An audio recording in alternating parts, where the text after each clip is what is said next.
morning, everyone. Forgive me for my voice. Just going through something. I don't know what.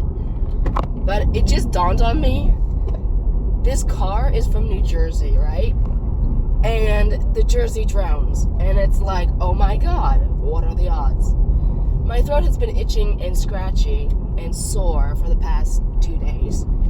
I mean, yes, I did have the air conditioning on, but I don't know if that's because of that.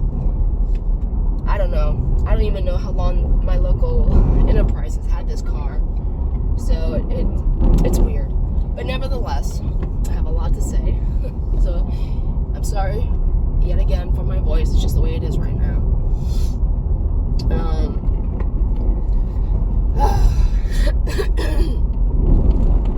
Hope you all doing great. So I had my car just towed yesterday to my mechanic. And then, as they towed my car to get fixed by the mechanic and looked at, I get a phone call. Mom's out getting me soup and some Theraflu just to make me feel better, which it does work. Theraflu nighttime works wonders. So I get a phone call from the adjuster saying that my vehicle is considered a loss. And I'm like, what are you talking about? Did my mechanic look at it and say that? And he's like, no, this is what the adjuster is saying.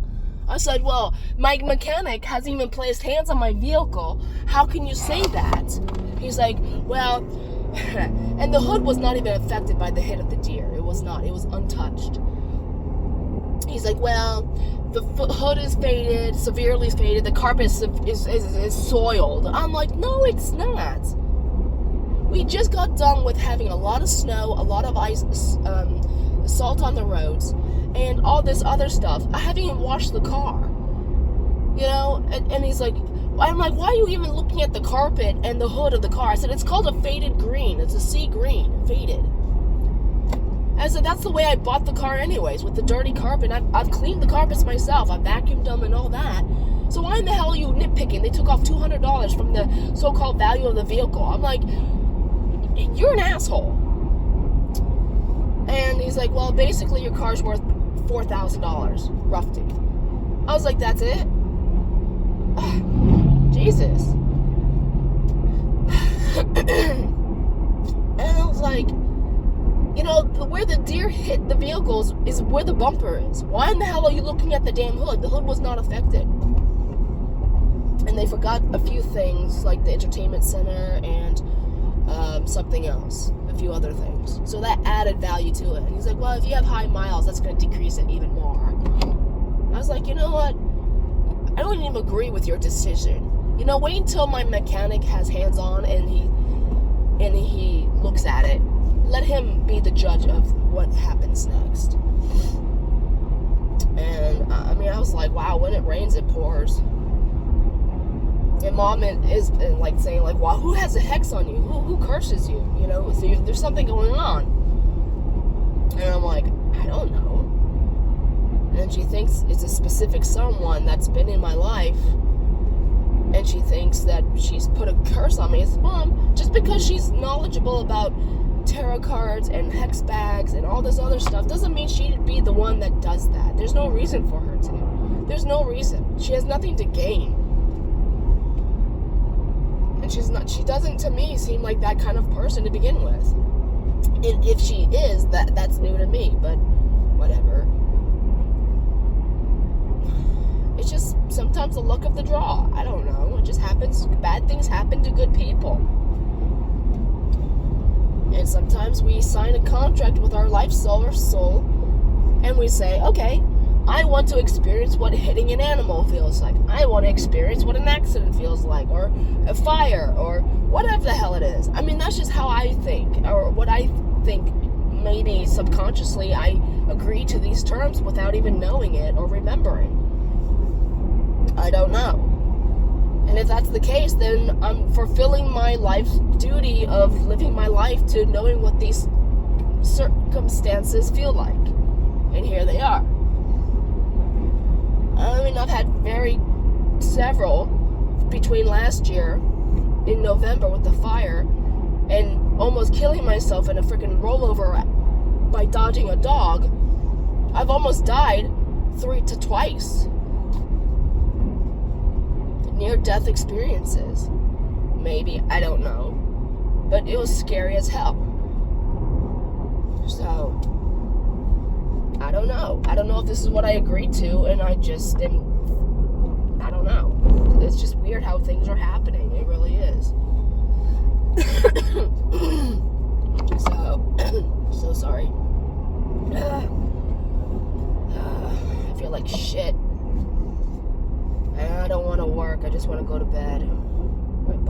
My body doesn't hurt. It's just my chest and my throat. And yes, I should not be talking. But I just need videos on my YouTube. So, yes.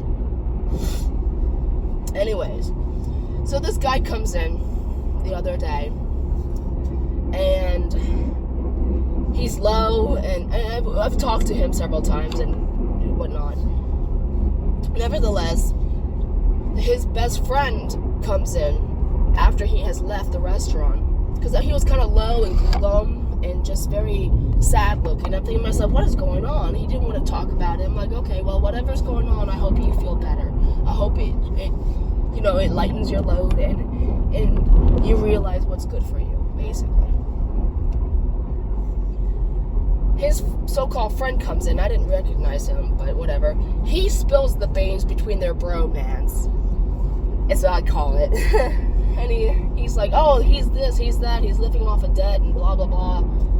I'm like, oh, so the bromance is over? And he's like, yeah, the bromance is over. You know, he's such a piece of shit. I said, oh, so he's pussy whooped and he has no kahunas like Trump.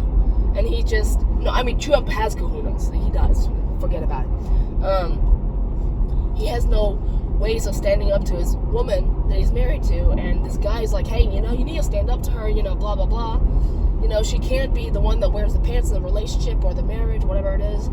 You need to stand up to her respectfully, but say, hey, I can have my male friends and my family around me without you getting jealous, or whatever the heck it is. And I know how that is because of my brother.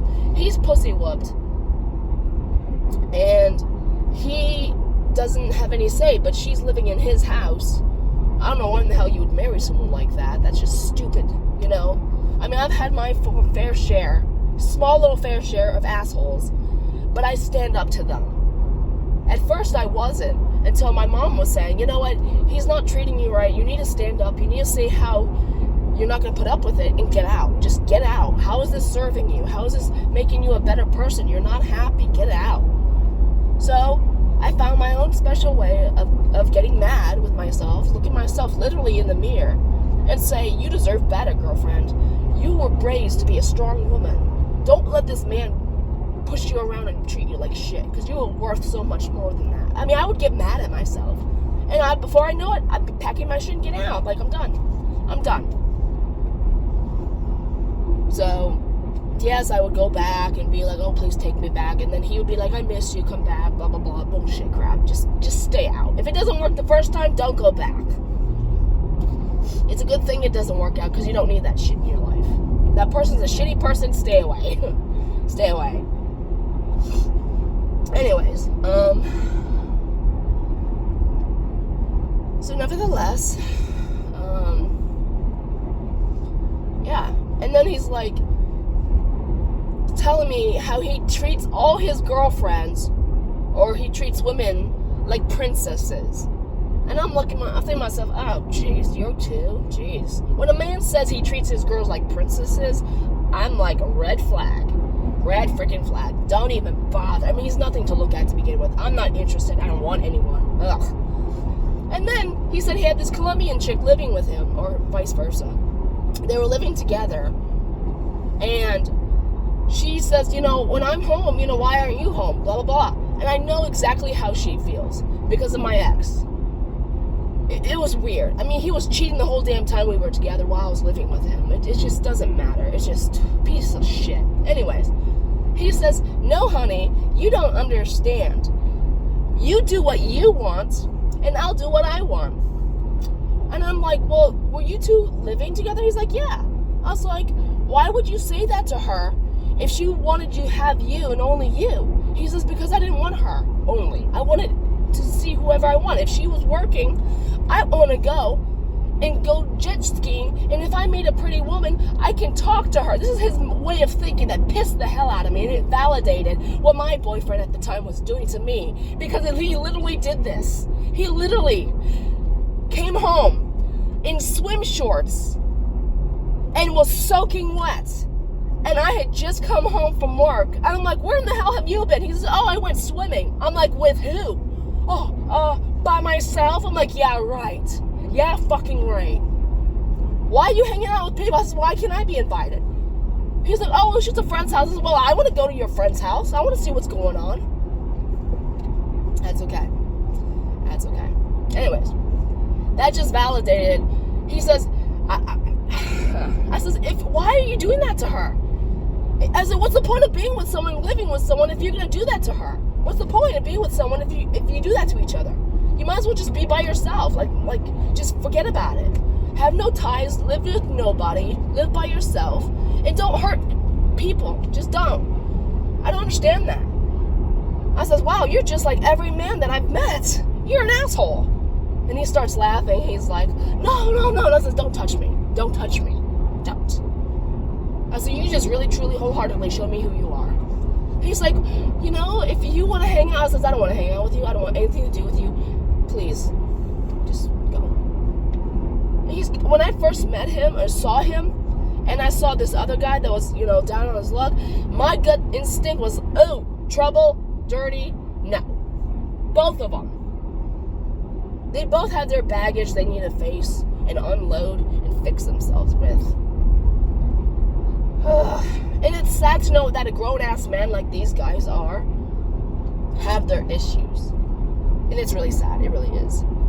But that's them. That's their life journey. That's their way of hopefully fixing themselves and realizing, hey, I've got shit I need to deal with. It's not going to go away if I don't face it. Face your demons. Everyone's got a demon. They're dragons to slay. Demons to slay. You just need to face it. It's scary as it is. You just got to face your fears and just, here I am. Let's do this. I need to figure out what's broken inside of me and why this shit keeps happening to me. Why? Write down whatever it is and write down why it keeps happening and see the pattern and break the chains. Just break the pattern and realize, hey, now I know what I'm doing wrong. Now I know I need to change this part of me. And before you know it, I know I've done this myself. Oh my God, it's such a relieving feeling. It's like, oh, thank God. I feel so much better. Oh, now it makes sense. Now I can be a better person for my sake, first and foremost. But that's just how I would view it. So, I guess every man, I even looked at him and says, every man like you? Because that's literally what my ex did. He was hanging out with other people behind my back, and here I am staying home, cooking, cleaning, taking care of his ass and the cats. And what? And he's like, well, you need to find some girlfriends to hang out with. I says, well, I try. And all they do is do drugs and drink and screw men. I was like, I'm nothing like that. I'm with one person and one person only. And when I'm not with one person, I'm just by myself trying to figure out me. What the hell I'm doing wrong. How I can make myself better. How I can unload my burdens and realize where I've gone wrong and not repeat my mistakes. Because that's what we should all do. It's a 7-year cycle. I'm almost done with it, thank God. I have 2 more, maybe 3 more years. And you know what? So be it. I've gone this far, I'm not turning back. And hopefully by the time that 7-year cycle has ended, I'll be like, shit, I'm mature enough mentally, emotionally, and spiritually to know what I want and what I deserve and know how to get it the right way without being needy, grovelly, and say, please stay with me. Oh my God, I'll do anything to stay with you. Bullshit. Don't ever lower your standards just to have someone next to you. Never. That's just not showing your self-worth. It's showing how desperate you are to be treated like shit, like you don't matter. You'll do anything and have anything, no matter if it's good for you or not, just to have somebody next to you, with you. That's sad. Because there are so many people that I see around me that are married or with someone, and they never look happy. I understand they can that might have had an argument or whatever. Sad, and this too shall pass. But if you're always miserable, always wondering why me or whatever the hell it is, I wish I was someone else, I wish I was by myself, what made you come to those terms to begin with? To be with that person? What led you there to begin with? How are you feeling? You know, I mean, it's psychology. It's a way of thinking, you know, about you and figuring out you first and protecting yourself and figuring, you know, how can I prevent this in the future? If I meet someone, how do I evade any problems with anyone so I don't repeat my history? But that's just me. So, yeah. So is life. It's gonna be okay. Don't worry. It's gonna be okay. Oh, I'm so late. It's okay. This too shall pass. So I have 3 massages on Saturday. I'm excited. Oh, God, people go. Oh, what a beautiful sky. First thing in the morning. Gorgeous. Beautiful sky. Oh. So, and then I hear that the Democrats are trying to impeach poor Donald. It's like, just leave the man alone, for God's sakes. You lost. Lick your wounds and go away. Just freaking leave him alone. And I hope to God he doesn't go to the Super Bowl. I hope to God he stays home. And you know what? With technology that we have today, he needs a freaking hologram. Hologram technology. If Tupac and Michael Jackson can have literally holograms on a stage while they sing their so-called songs, you can do that for Donald Trump. You know, they do it in the Galactic Federation. They have holograms when they have these so-called meetings in other councils. No one is really there, because in case that base or that facility is attacked, no one literally dies. It's just a hologram. They literally, like Star Wars, they have holograms and they protect themselves, and that's a smart way of taking care of the situation. You know, if you don't want to be annihilated, hologram yourself to that location so nobody gets hurt. And this is what literally Alex Collier has said.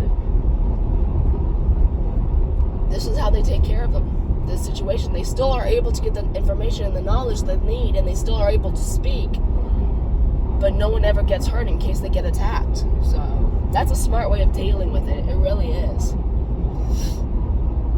So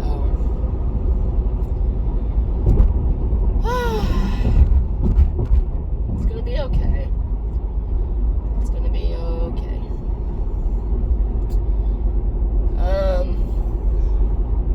I guess this is all I have to say for now. I'm sorry. It's gonna be a short video. I need to rest my voice. I don't know if I'm gonna have a full day at work today, the way I feel, but we'll see. Y'all take care. Be happy, be healthy, be safe. I love you. Take care.